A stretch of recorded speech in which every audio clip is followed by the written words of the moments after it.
فمن عفا واصلح فاجرہ علی اللہ عفو عن الناس، دوسروں سے درگزر کر دینا، دوسروں کی غلطیوں کو معاف کر دینا، دوسروں کی زیادتی سے صرف نظر کر لینا، دوسرا ستائے تو اس سے بدلہ نہ لینا، یہ اس کا اجر اتنا ہے جس کی کوئی حد شریعت میں اللہ رب العالمین نے متعین نہیں کیا۔ تو میں عرض یہ کرنا چاہ رہا تھا کہ روزہ وہ عظیم الشان اور وہ جلیل القدر عمل ہے کہ اس کو اپناتے ہوئے، اس پر عمل کرتے ہوئے ہمارے دل میں یہ ایمان اور یہ عقیدہ راسخ ہونا چاہیے کہ اللہ رب العالمین نے جو ہمیں روزہ دیا ہے، بھوک اور پیاس کی شدت برداشت کرنے کا جو حکم دیا ہے، وہ اس لیے نہیں ہے کہ ہم پیاس سے تڑپیں، بھوک سے تلملائیں، پریشانیاں جھیلیں، برداشت کریں، نہیں، وہ اللہ رب العالمین نے ہمیں اس لیے دیا ہے تاکہ اس عمل کے ذریعہ ہمارے دل میں اللہ کا ڈر،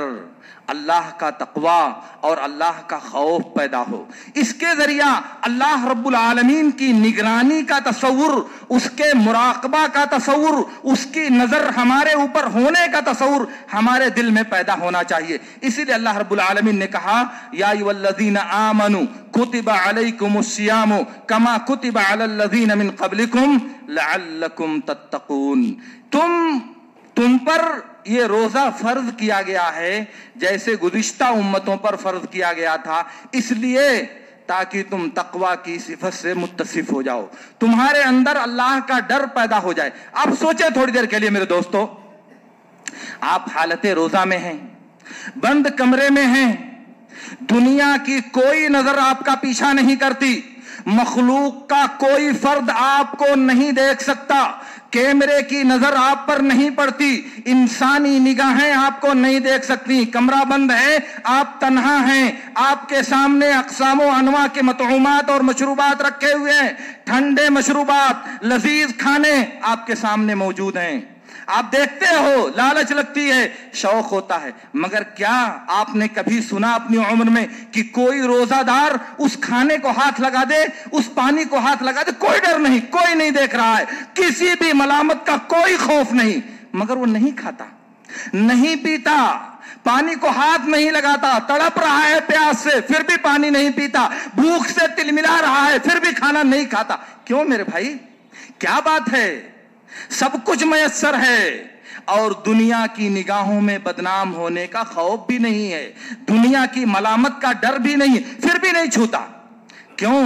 اس لیے کہ اس کے دل میں یہ بات پیوست ہو چکی ہے کہ دنیا نہیں دیکھتی نہ دیکھے، انسانوں کو نہیں پتا چلتا نہ پتا چلے، مگر جس رب نے روزہ رکھنے کا حکم دیا ہے اس رب کی باریک بھی نگاہیں میرا پیچھا کر رہی ہیں، اس رب کی نگرانی میرے ساتھ لگی ہوئی ہے، زمین کا کوئی ذرہ، کائنات کا کوئی حصہ میرے رب کی نظر سے پوشیدہ نہیں رہ سکتا۔ اس لیے دنیا نہیں دیکھتی تو نہ دیکھے، مگر جس نے روزہ کا حکم دیا ہے وہ تو دیکھ رہا ہے نا، اس کی نظر میرا مراقبہ اور میرا پیچھا کر رہی ہے، اس لیے وہ نہیں کھاتا۔ اب آپ سوچیں میرے دوستو، یہ تصور جو ہمارے دل میں روزے کے درمیان پیدا ہوتا ہے، روزے کے دنوں میں ہمارے دل کے اندر یہ جو عقیدہ پیدا ہوتا ہے، اگر یہ دراز ہو جائے، اگر یہ مستقل اور مستمر ہو جائے، برابر ہمارے دل میں یہ اعتقاد رہے یہ کام کرنا ہے، یار اللہ تعالیٰ دیکھ رہا ہوگا، یار اس کو کر لیا، نہیں اللہ تعالیٰ دیکھے گا، ارے یہ حرام ہے کون جانے گا، لوگ کھا لیتے ہیں، لیکن اللہ تعالیٰ دیکھے گا، آدمی کرے گا غلط کام، آدمی اقدام کر سکے گا غلط کام کا۔ یہ اللہ رب العالمین کی نگرانی کا وہ تصور ہے جو اللہ رب العالمین روزے کے ذریعہ ہم انسانوں کو دینا چاہتا ہے۔ اسی لیے اللہ رب العالمین اس روزے کی تکمیل کے لیے، اس روزے کے معاون امور کے لیے بہت سی شریعتیں، بہت سے احکام، بہت سی آیات اور بہت سی احادیث بیان فرماتا ہے۔ مثال کے طور پر بخاری اور مسلم کی روایت میں ہے، اللہ کے رسول صلی اللہ علیہ وسلم نے ارشاد فرمایا اذا جاء رمضان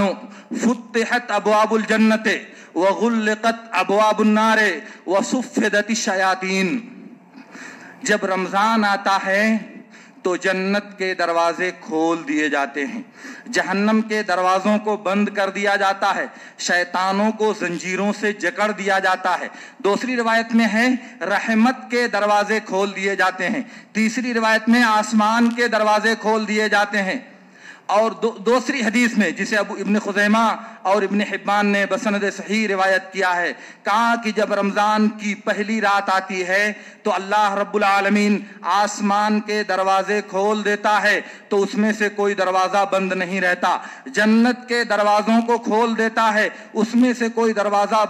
جنت کے دروازوں کو کھول دیتا ہے، اس میں سے کوئی دروازہ بند نہیں رہتا، جہنم کے دروازوں کو قفل چڑھا دیتا ہے، ان میں سے کوئی بھی دروازہ کھلا ہوا نہیں رہتا، اور سرکش شیطانوں کو اللہ تعالیٰ قید کر دیتا ہے، سرکش شیطانوں کو اللہ رب العالمین زنجیروں میں جکڑ دیتا ہے۔ یہ کیوں ہے؟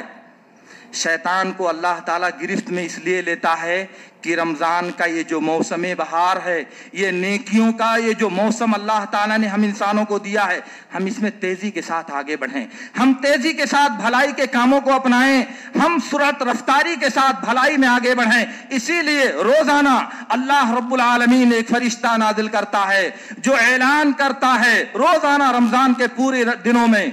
یا باغی الخیر اقبل ویا باغی الشر اقصر، اے بھلائی کے طلبگار آگے بڑھو، اے برائی کے چاہنے والے رک جاؤ، باز آ جاؤ، ٹھہر جاؤ۔ یہ روزانہ اللہ کا فرشتہ اعلان لگاتا ہے۔ کیوں؟ اس لیے کہ اللہ نے اسباب مہیا کیے ہیں، اللہ رب العالمین نے وسائل تیار کیے ہیں، اور اسی لیے آپ دیکھیں گے کہ رمضان کے دنوں میں خیر کا بڑھاوا اور خیر کی بالیدگی عام طور سے پائی جاتی ہے، شر کم ہوتا ہے، برائی کے مواقع کم ہوتے ہیں، انسان برائی کی طرف کم مائل ہوتا ہے۔ اس کا جہاں ایک سبب بندے کا روزہ رکھنا ہے، وہیں دوسرا سبب شیطان کا پابند سلاسل ہونا بھی ہے۔ البتہ آپ کو یہ سوال نہیں کرنا چاہیے کہ جب شیطان قید ہے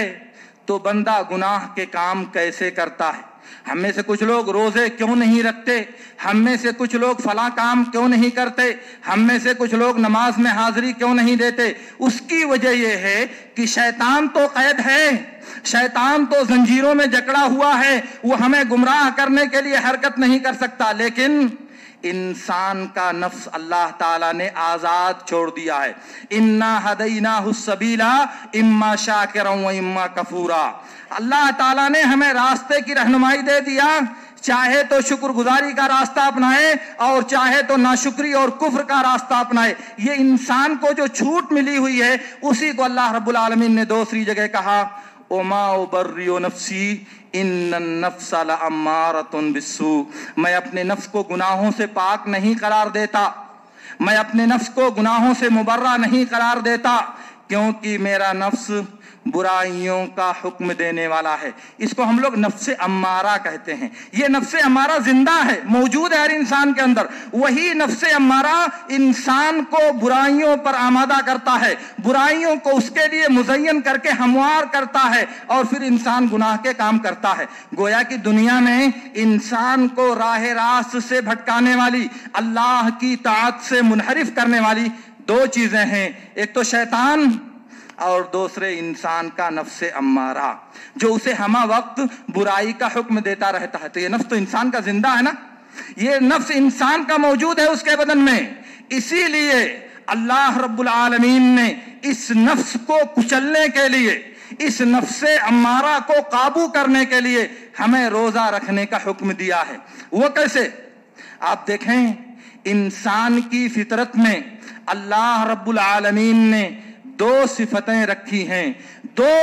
اخلاق، دو عادتیں اور دو خصوصیات رکھی ہیں۔ ایک انسانی صفت اور ایک انسانی فطرت ہے کہ وہ بھلائیوں سے محبت کرتا ہے،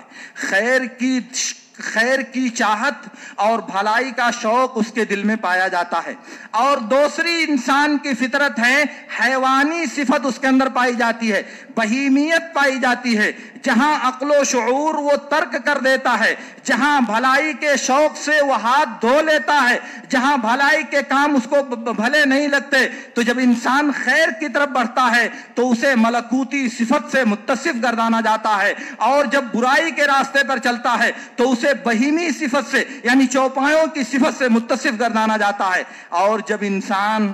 کھانا اور پانی چھوڑ دیتا ہے تو انسان کی یہ صفت بہیمیہ، یہ انسان کی جو حیوانی فطرت ہے وہ کچل جاتی ہے، وہ کم ہو جاتی ہے، کیونکہ ملکوتی صفت یہ فرشتوں کی مشابہت ہے۔ وہ دانا پانی نہیں کھاتے، وہ کھانا پانی نہیں لیتے، وہ ایک ایسی مخلوق ہے جو اللہ رب العالمین کی پوری عمر تابع فرمان رہتی ہے، کبھی بھی اللہ کی نافرمانی نہیں کرتی۔ تو کھانا پانی ترک کرنے میں اس مخلوق کی مشابہت ہو کر کے انسان بھلائی کے کام میں آگے بڑھتا ہے۔ اور جب انسان کھاتا اور پیتا ہے، آسودہ ہوتا ہے، تو یہ حیوانی صفت کو بڑھاوا ملتا ہے، کیونکہ کثرت کے ساتھ کھانا پینا اور مر جانا یہ جانوروں کا خاصہ ہے، یہ جانوروں کی صفت ہے، اور وہی صفت ہم انسانوں میں قوت بہیمیہ کی شکل میں پروان چڑھتی ہے۔ اور جب ہم کھانے اور پینے پہ پابندی جھیلتے ہیں، برداشت کرتے ہیں، تو گویا کہ ہم صفت بہیمیہ کو کچلنے کا، اسے روندنے کا اور اس کو دبانے کی کوشش کرتے ہیں۔ اسی لیے اللہ رب العالمین نے ہمیں یہ روزہ دیا ہے، اسی لیے اللہ رب العالمین نے ہمیں اس پورے ایک ماہ میں بھوکا اور پیاسا رہنے کا حکم دیا ہے۔ اللہ کے نبی صلی اللہ علیہ وسلم نے فرمایا کہ اللہ رب العالمین نے ارشاد فرمایا، یہ بھی بخاری اور مسلم کی ایک روایت میں ہے، الصوم لی وانا اجزی بہ فإنه يترك طعامه وشرابه وشهوته من اجلی۔ کہا کہ روزہ میرے لیے ہے، میں ہی اس کا بدلہ دوں گا۔ وہ اپنے کھانے کو، اپنے پینے کو، اپنی خواہشات نفس کو، اپنی شہوات کو میری وجہ سے چھوڑ دیتا ہے، میری وجہ سے کھانا نہیں کھاتا، میری وجہ سے پانی نہیں پیتا، میری وجہ سے جائز خواہشات کی تکمیل نہیں کرتا۔ سب کچھ حلال ہے، کھانا بھی حلال ہے، پانی بھی حلال ہے، جنسی خواہش کی تسکین بھی حلال طریقے سے میسر ہے اسے، مگر نہیں کرتا، نہیں دن رمضان کے دنوں میں اسے حاصل کرنے کی کوشش کرتا۔ کیوں؟ اس لیے کہ اس کے رب نے اس کو منع کر رکھا ہے، اس کے رب نے اسے روک رکھا ہے، یہ اس لیے اس کی طرف کوئی دلچسپی نہیں دکھاتا، اس کی طرف کبھی بھی آگے بڑھنے کی کوشش نہیں کرتا، اس لیے اس کا بدلہ میں دوں گا۔ اور جب اللہ تعالیٰ دے گا تو جیسا کہ میں نے عرض کیا، اس کی کوئی حد اور اس کا کوئی حساب نہیں ہے، اس کا کوئی شمار نہیں کر سکتا، کوئی مخلوق اس کی گنتی نہیں کر سکتی۔ اس لیے اس کو پانے کے لیے ہمیں اپنے دل میں شوق کی مہمیز لگانی چاہیے، ہمیں شوق کے بازو سے آگے بڑھنے کی کوشش کرنی چاہیے۔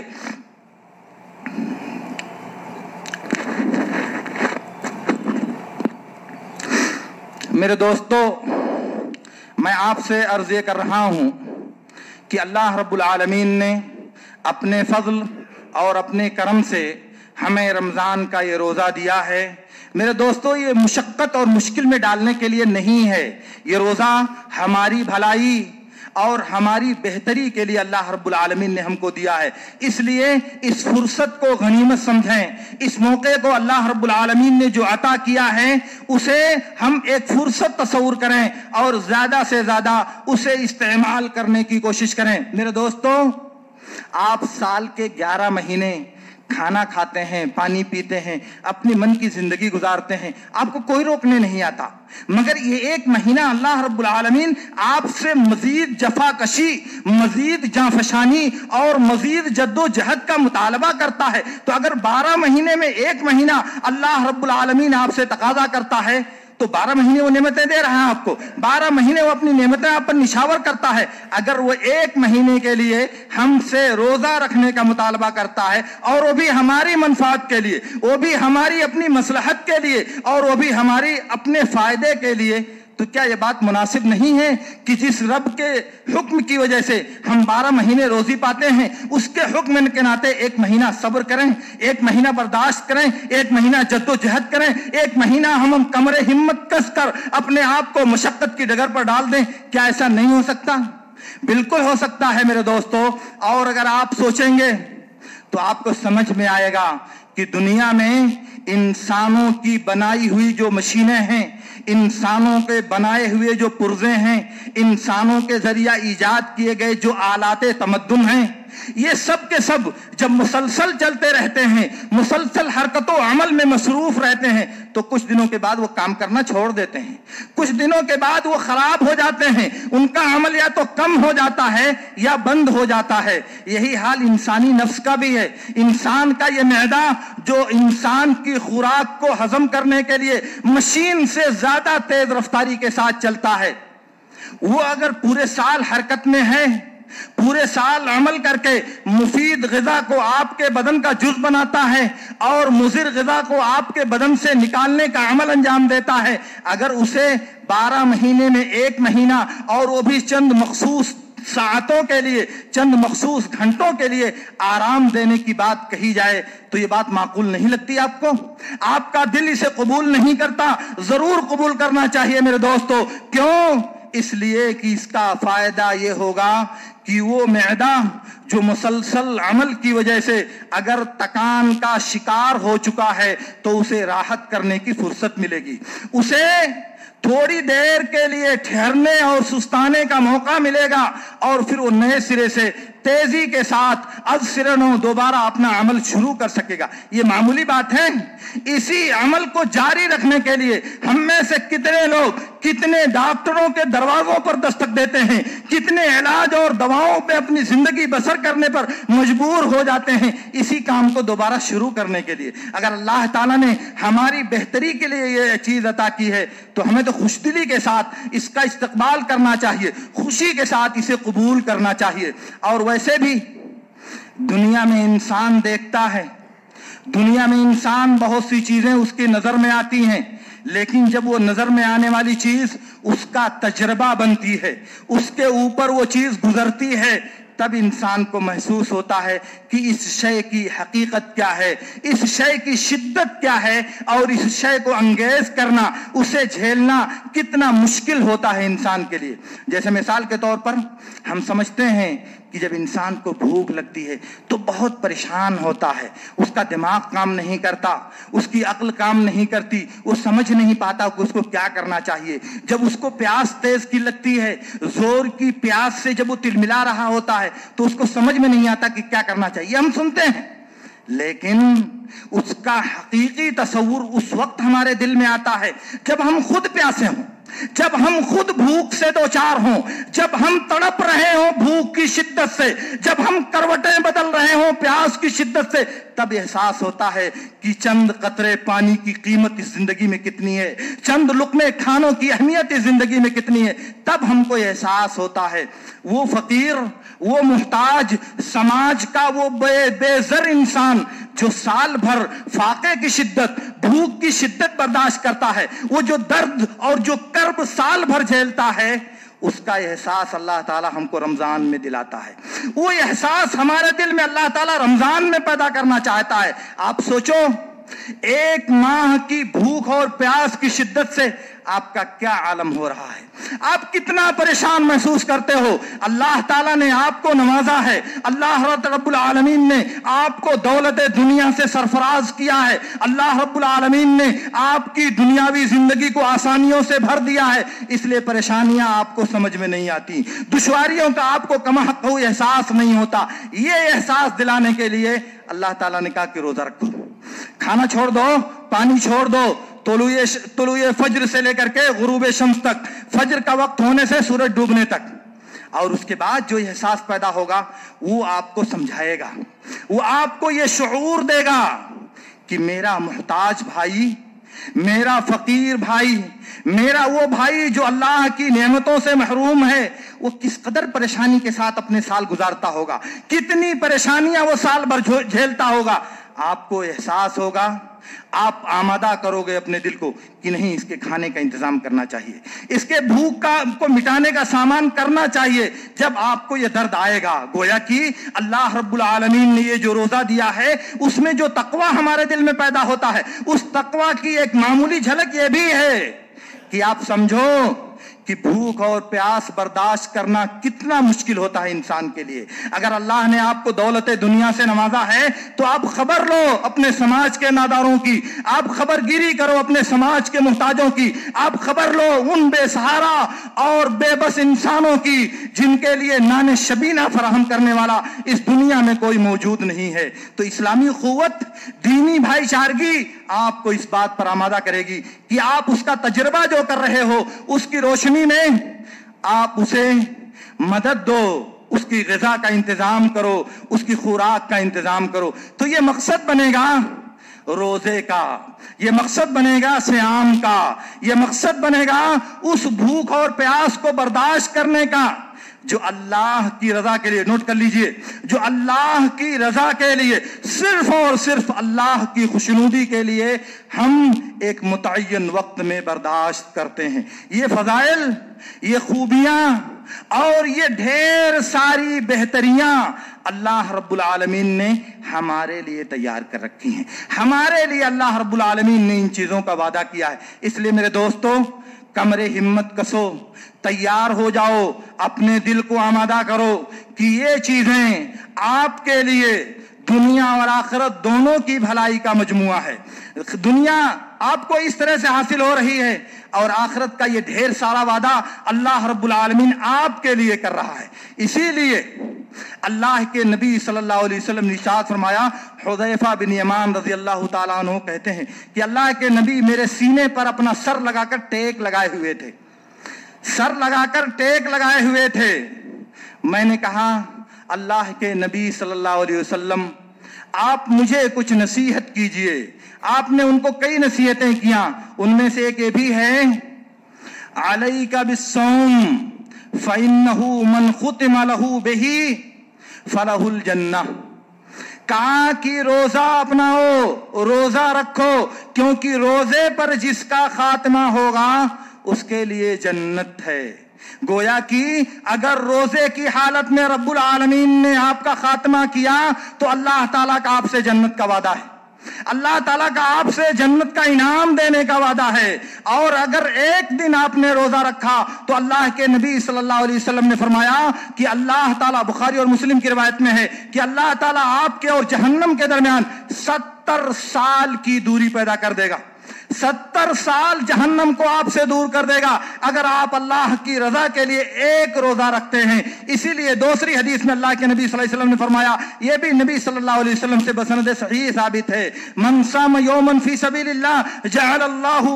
اللہ بینہ وبین النار خندقا کما بین السماء والارض. اگر ایک دن کوئی آدمی روزہ رکھے گا تو اللہ تعالیٰ اس کے اور جہنم کے درمیان خندق کھود دے گا, ایسی جیسی آسمان اور زمین کے درمیان دوری ہے. آسمان اور زمین کے درمیان جو فاصلہ ہے وہ فاصلہ آپ کے اور جہنم کے درمیان اللہ تعالیٰ قائم کر دے گا. یہ ساری بشارتیں آپ کو شوق, عزیمت اور ہمت دلانے کے لیے کافی ہیں. اس لیے میرے دوستو, پلٹو اللہ اس کے رسول کے ان فرامین کی طرف, اپنے دماغ اور دل کو آمادہ کرو, دل میں یہ تصور بٹھاؤ اور سوچو یہ ڈھیر ساری بشارتیں آپ کے لیے ہیں, یہ سب آپ کی منتظر ہیں, یہ سب آپ کے دامن مراد کو بھر دینے کا ذریعہ ہے اللہ کی طرف سے. اس لیے دوڑو اور انہیں اپنے دامن میں سمیٹنے کی کوشش کرو. اللہ رب العالمین سے میری دعا ہے کہ اللہ رب العالمین ہمیں ان باتوں کو سمجھنے اور ان پر عمل کرنے کی توفیق عطا فرمائے. وآخر دعوانا ان الحمد للہ رب العالمین. اقول لکم ما تسمعون واستغفر اللہ لی ولکم. عباد اللہ قوموا الی الصلاۃ.